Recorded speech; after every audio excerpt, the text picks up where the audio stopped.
laughter. Hi, I'm Emily, and today I want to share a story that hit home for so many of us juggling careers, obligations, and a family that sometimes takes a little too much for granted.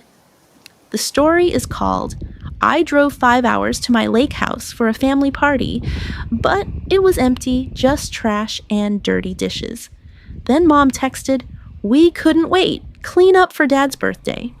Let me introduce you to Rachel, 32 years old, single, living in the city and working full-time as a marketing consultant for a fast-growing tech company. She stays busy, like most of us do, balancing deadlines, client meetings, and that never-ending inbox. Her escape? A peaceful little lake house she bought 3 years ago, about an hour outside her hometown and 5 hours from where she currently lives. It's not huge, but it's hers. A cozy retreat with a view of the water, perfect for clearing her mind. Now, Rachel is the kind of person who puts others first. When her mom called one Tuesday night while she was still typing away on some client reports, Rachel didn't hesitate to answer. "Sweetheart," her mom said in that cheerful, over-planning tone, "we need to have a family gathering. It's been too long since we were all together." Rachel was tired. She had 3 presentations due that week and wasn't exactly in vacation mode. But it had been a while. Christmas was the last time the whole family was under one roof, and honestly, she missed her nieces and nephews. So she asked, "When were you thinking?" "Saturday," her mom replied without pause. "It'll be everyone, me and your dad, Tyler and Megan and the kids, Nicole with Brian and their little ones, even Aunt Susan and Uncle Larry. It'll be so much fun."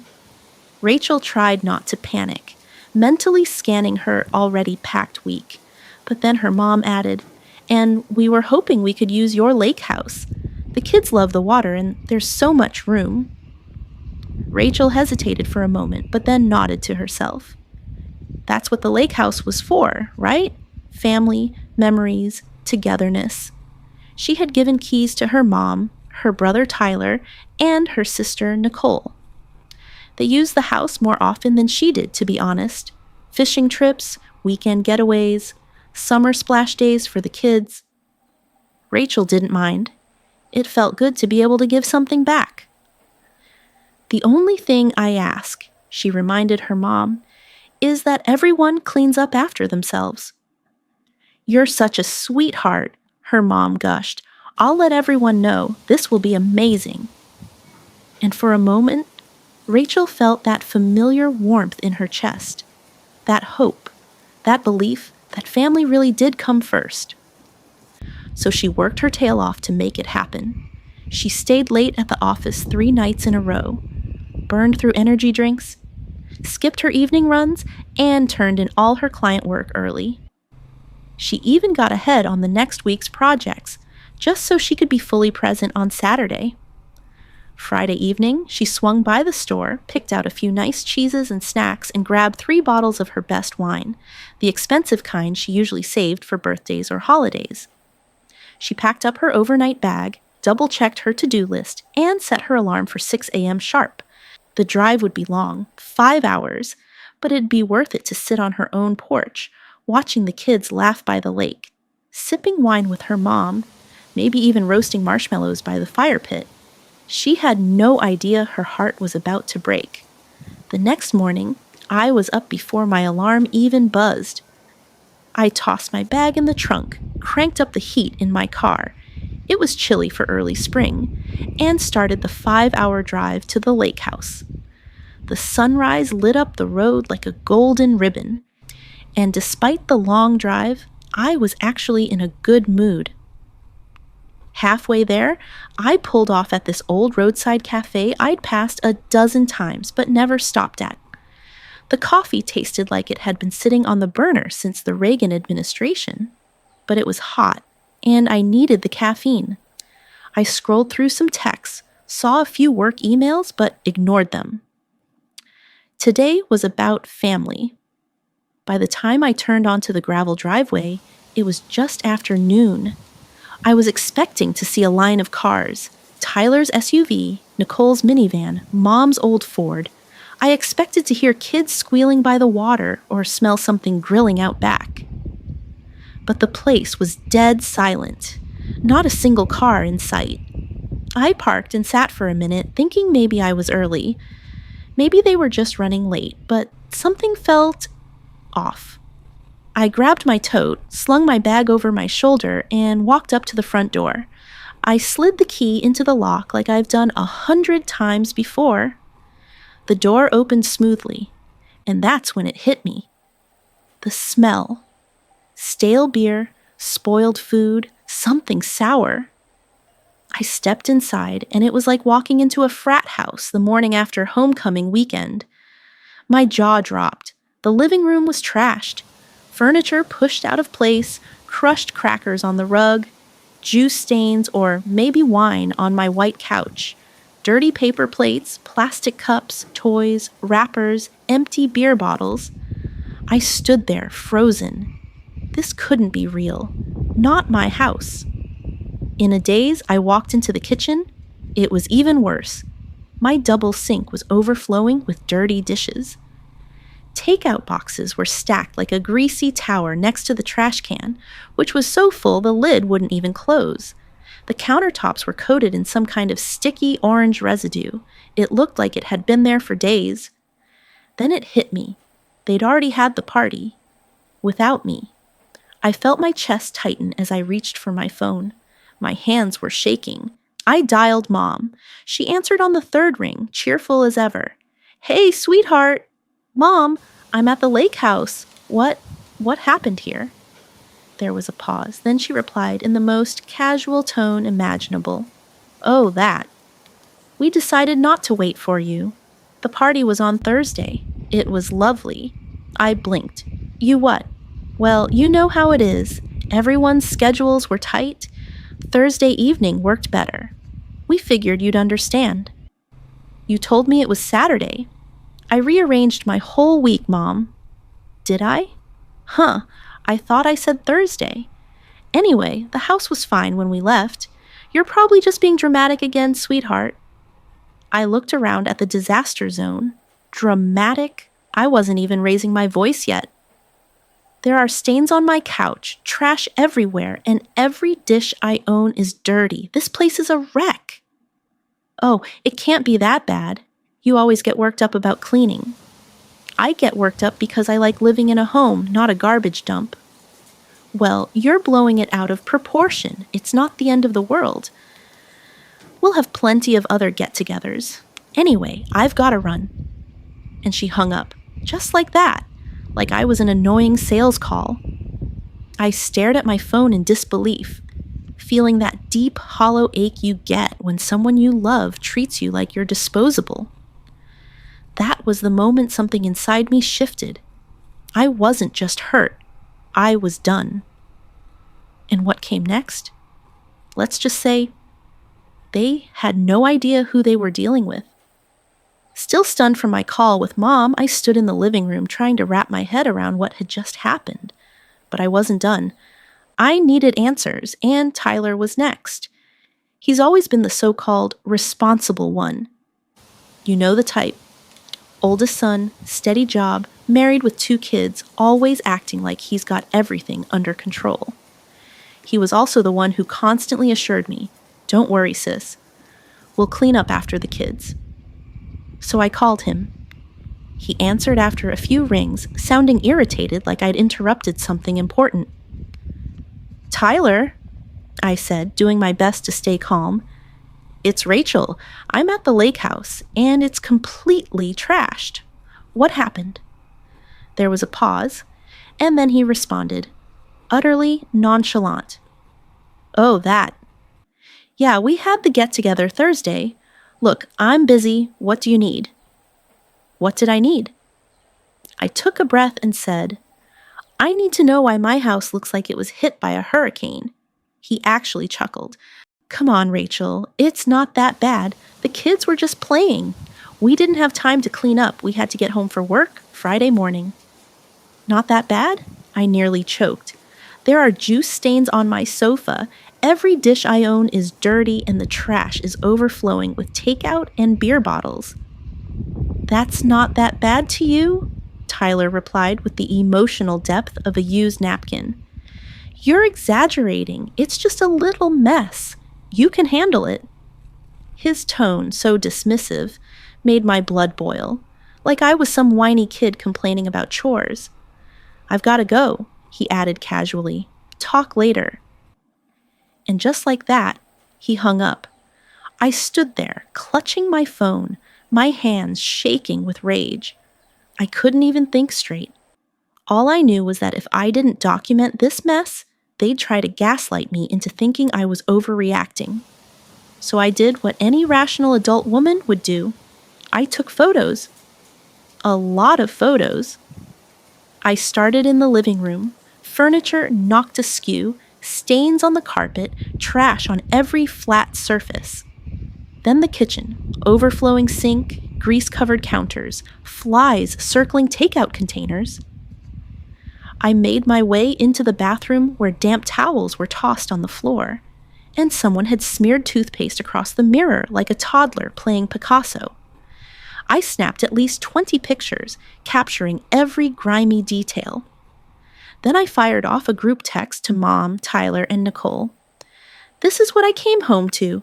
This is what you call fine?" I attached every photo.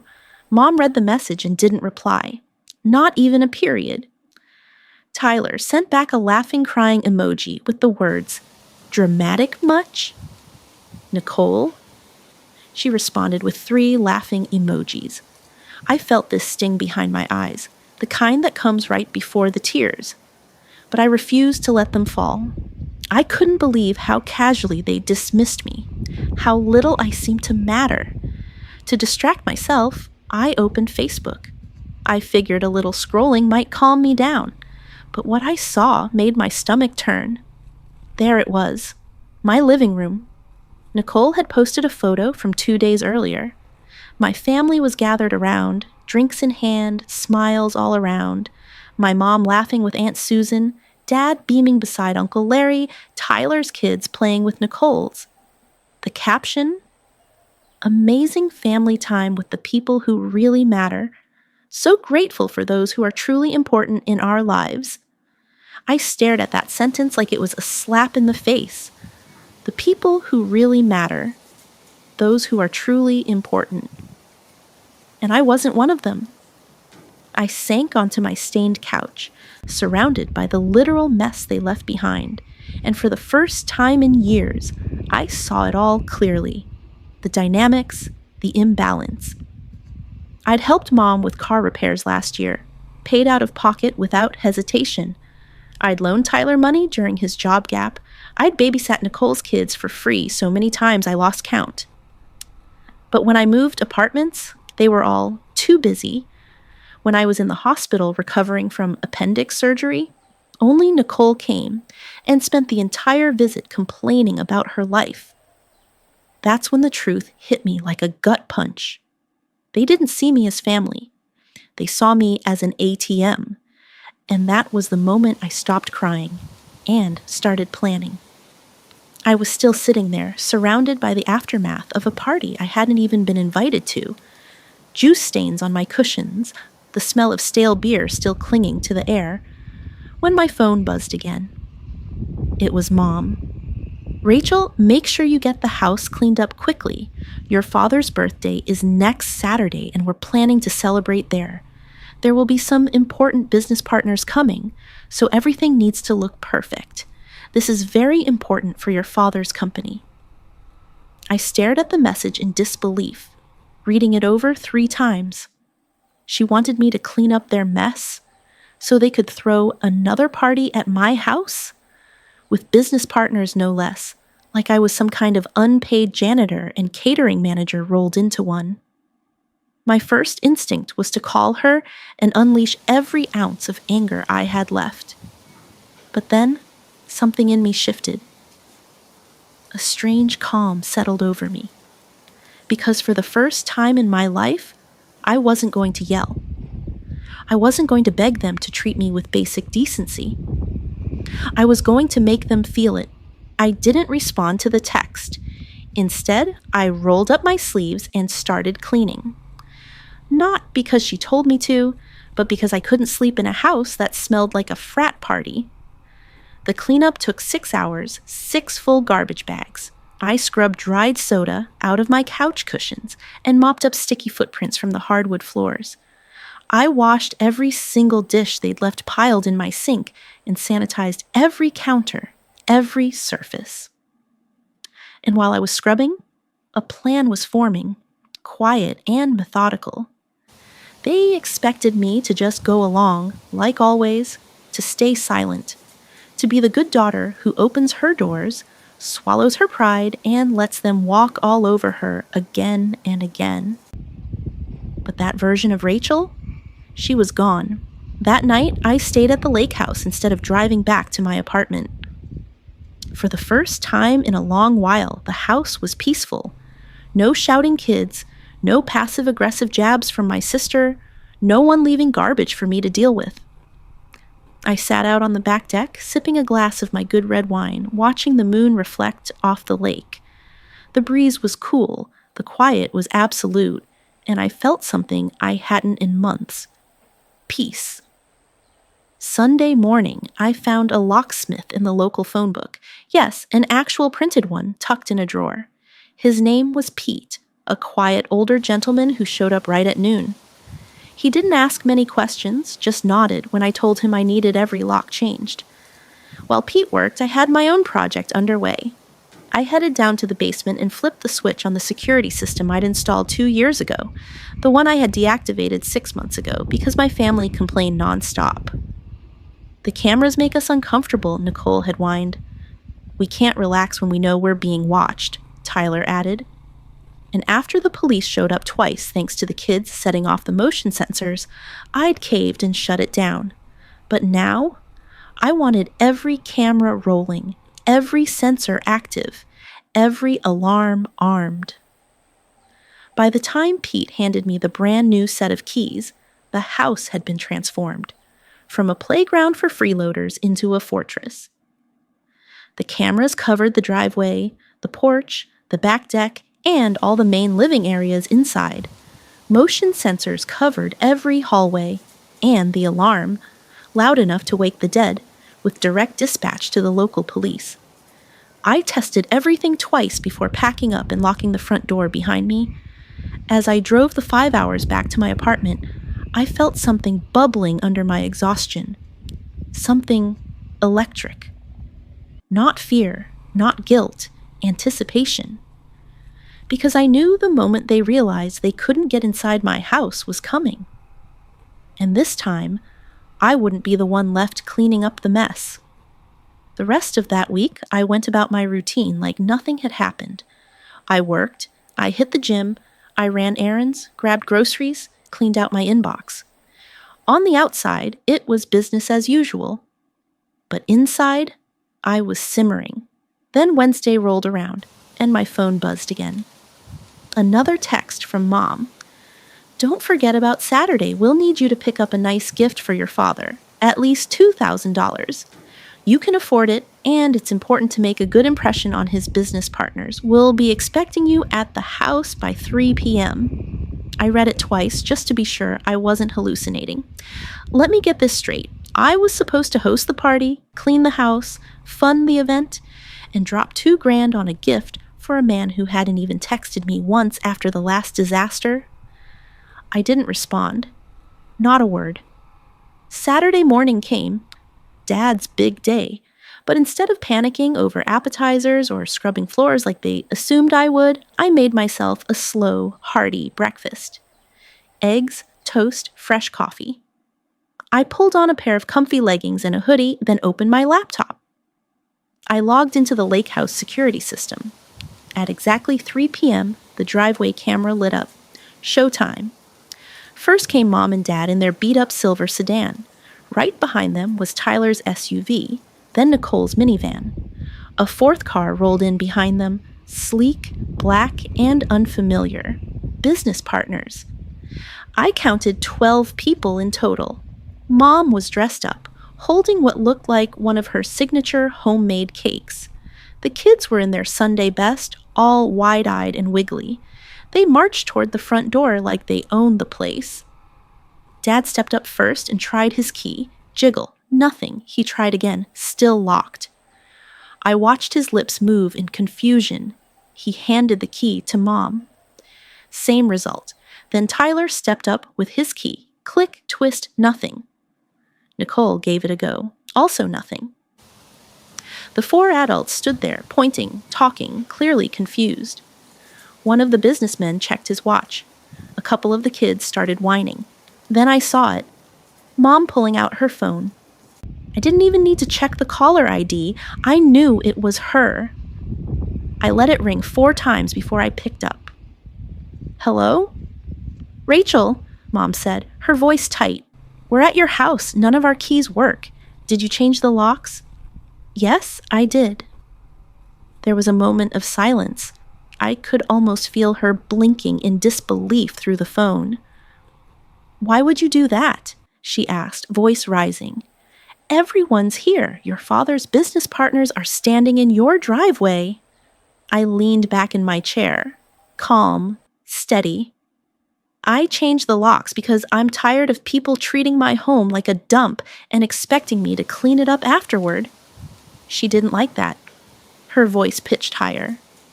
This is ridiculous, Rachel. Open the door, now. No. What do you mean, no? This is your father's birthday. You're humiliating us in front of important people. Then came the magic words. Everyone can hear you now. You're on speaker. Perfect. Good, I said, because I want everyone to hear this. I'm tired of being used. I'm tired of my house being treated like a free venue and me being treated like a walking wallet. I'm not your maid, your ATM, or your emotional punching bag. I'm done. There was silence for a beat. Then Mom snapped, You're being dramatic. We cleaned up after ourselves. I nearly laughed. No, you didn't. I have pictures. It was disgusting. Tyler's voice came through the line, brash and defiant. We'll just break the door down and have the party anyway. I smirked. Tyler, the security system is live. Every camera is recording. If you so much as touch that door, the police will be here in 10 minutes. And just like that, the power shifted. I heard one of the business partners mutter something about leaving, and in that moment, I smiled to myself. Perfect. I took a slow, steady breath and said what I'd been holding in for far too long. From this point forward, none of you are welcome in my home, and I'm done giving any of you money. You want to know how I really feel? You're selfish, entitled, and you only reach out when you need something. I'm not your ATM. I'm not your maid. I'm done. The line fell silent, save for a few faint murmurs in the background. Then, click. Mom hung up. I turned back to the live security feed on my laptop. The business partners were already walking toward their car, their expressions stiff and awkward. One of them patted my dad on the shoulder like he was offering condolences at a funeral. They drove off without a word. My family, though, but they weren't as quick to leave. For another 10 minutes, I watched them swarm my porch like confused bees. Nicole was trying to calm down her kids, who were now crying and asking why they couldn't go inside. Mom paced back and forth like a woman on the brink of a meltdown. Dad just stood there, arms crossed, staring at the house, looking every bit the man who realized he no longer held control. And then there was Tyler. Right before he pulled away, he rolled down his window, looked straight at the security camera, and flipped me off. Real classy, big brother. I closed my laptop with a soft sigh, and for the first time in years, I felt light, like a 1,000-pound weight had been lifted off my back. No guilt, no emotional debt, no fake family obligations hanging over my head. But I knew it wasn't over. People like them don't just slink away, they strike back. By that evening, the texts started rolling in. My phone buzzed nonstop for hours. Tyler sent a wall of messages, calling me selfish, cold, and heartless. Nicole said I was a terrible sister who'd ruined Dad's birthday just to make a point. Mom sent a string of messages demanding an apology, reimbursement for the ruined party, and, get this, a suggestion that I should at least send Dad a cake. Then came the one that hit me in the gut. It was from Dad himself. "I'm disappointed in you, Rachel. I never thought my own daughter would humiliate me like this." I stared at that message for a long time before turning off my phone completely. I couldn't do it. Not that night. I went to bed early, pulled the covers up, and let the silence soothe me. But by Monday morning, the storm had grown. 17 missed calls, 43 text messages, all variations of the same theme.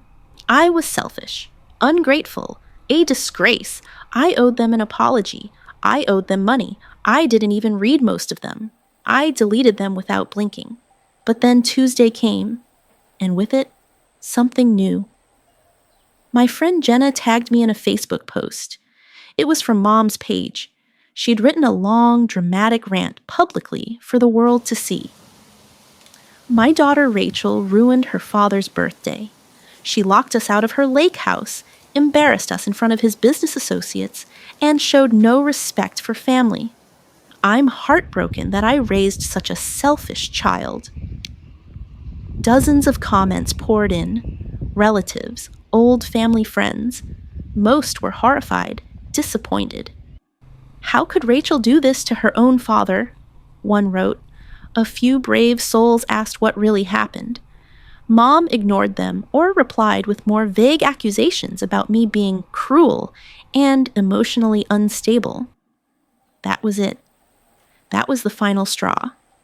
I wasn't going to sit back and let them rewrite the story, so I posted my own version, complete with receipts, photos of my destroyed living room, screenshots of the text demanding a $2,000 gift, Nicole's smug Facebook post about spending time with people who really matter.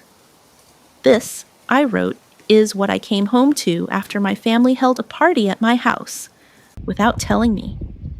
And this time, I wasn't the one who ended up looking bad. My post was simple, direct, and honest. They moved the party to a different day, didn't bother to inform me, trashed my house, and then expected me to clean it up and host another party the following week. When I refused, they called me selfish. You can judge for yourselves whether I'm the problem here. I hit post, and within minutes, the internet answered. The response was swift and overwhelming. People I hadn't spoken to in years started chiming in. Extended relatives who had once sided with my mom suddenly changed their tune. Family friends began commenting things like, "This is appalling," and "You deserve so much better." My inbox filled with supportive messages, and my notifications were non-stop. Then came the comment that stopped me cold. Aunt Susan. She had been at the party. She wrote, "I had no idea they hadn't told you about the date change. That's just terrible, honey." That one hit different. It validated everything. I wasn't crazy. I wasn't being dramatic. I'd been excluded, and the truth was finally out in the open. By Wednesday afternoon, the storm reached my mother. She called. I almost didn't pick up, but curiosity got the better of me. I wanted to hear how she'd spin it. "Rachel," she snapped the moment I answered, "you need to take that post down. Your father's business partners saw it. They're reconsidering their contracts. You're hurting his business." I let out a small laugh, not amused, just stunned at the audacity. "That's not my fault," I said calmly. "That's the consequence of how you all treated me." She didn't miss a beat. "We treated you just fine. You're being oversensitive." I almost dropped the phone. "Mom," I replied, trying to keep my voice steady, "you had a party without me, destroyed my house, and then demanded I clean it and buy a $2,000 gift. Please explain how that's fine." There was silence on the other end. Then, in a low, defensive voice, she muttered, "We've always been there for you." I felt my pulse spike. "When?" I asked. "When I was in the hospital? When I moved apartments? When I was going through my divorce, you were all too busy, but you always seem to have time when you need something from me. That's not true. It is, and you know it. I'm done being your personal ATM and on-call cleaning service. Don't call me again unless you're ready to apologize and mean it. And then, without a second thought, I hung up, blocked her number, blocked Tyler, blocked Nicole. The next few days weren't easy. I'd be lying if I said they were. I'd grown up with these people, spent every holiday with them, celebrated birthdays, shared dinners, made memories. Cutting them off felt like amputating a piece of my identity. But every time doubt crept in, I scrolled through those photos of my trashed house, reread Tyler's smug texts, replayed Nicole's laughing emojis in my head, and I remembered why I did it. Meanwhile, my post continued to gain traction.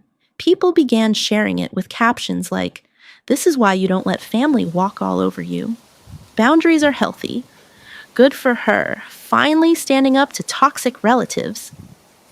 The support was overwhelming. It wrapped around me like a blanket I hadn't realized I needed.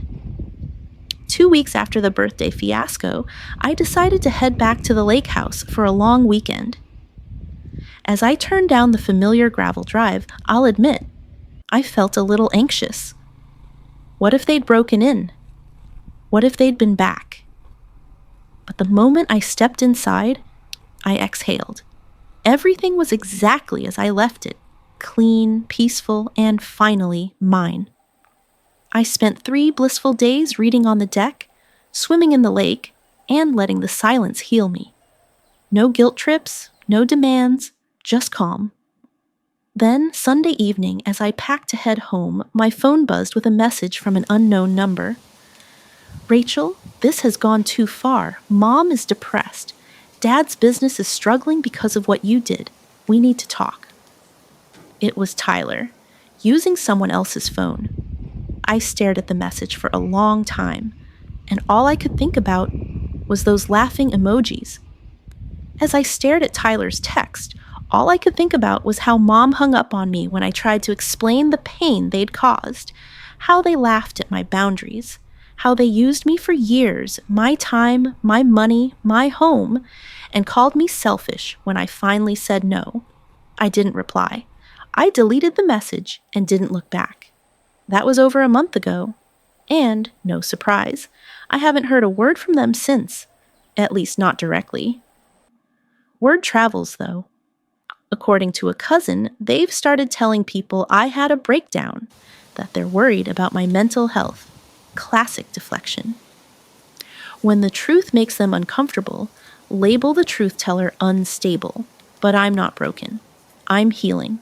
I've been going to therapy, real therapy, not the kind you laugh off or mock behind closed doors. And my therapist? She told me what I did was brave, necessary. I didn't blow up my family. I just stopped letting them drain me. Since then, I've returned to the lake house 4 more times, and each time, it feels more like home, not a battlefield, not a burden, just mine. I'm even thinking of getting a dog, something I never allowed myself before because I was always worried about family visits. My friends, real friends, have stepped up in ways my relatives never did. They've told me they saw the way I was treated but didn't know how to help. Now, they're cheering me on. I don't know if my family will ever apologize. Maybe they will, maybe they won't. But I'm done waiting. Because family isn't defined by blood. It's defined by respect. And finally, I have that for myself. I'm free. I'm at peace. And my house. It stays clean. And that's more than enough.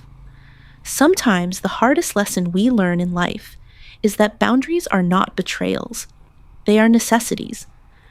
Rachel's story reminds us that giving endlessly to others, especially family, doesn't always earn respect. Instead, it can invite entitlement. Like many of us juggling work, caregiving, and obligations, Rachel tried to be the dependable daughter, the one who always showed up, always gave, always said yes. But when her generosity was met with disrespect and emotional manipulation, she finally chose something radical: herself. Her decision to lock her doors, literally and figuratively, wasn't cruel. It was self-preservation. We're taught to believe that family comes first. But what if that family takes more than it gives? What if they only value us when they need something? True family, Rachel discovered, isn't about blood. It's about mutual respect, honesty, and care. Her story is a wake-up call. You don't have to set yourself on fire to keep others warm. You are allowed to demand peace, to stop tolerating toxic cycles, and to redefine what love looks like on your terms. Because sometimes the healthiest thing we can do is close the door, breathe, and start living for ourselves.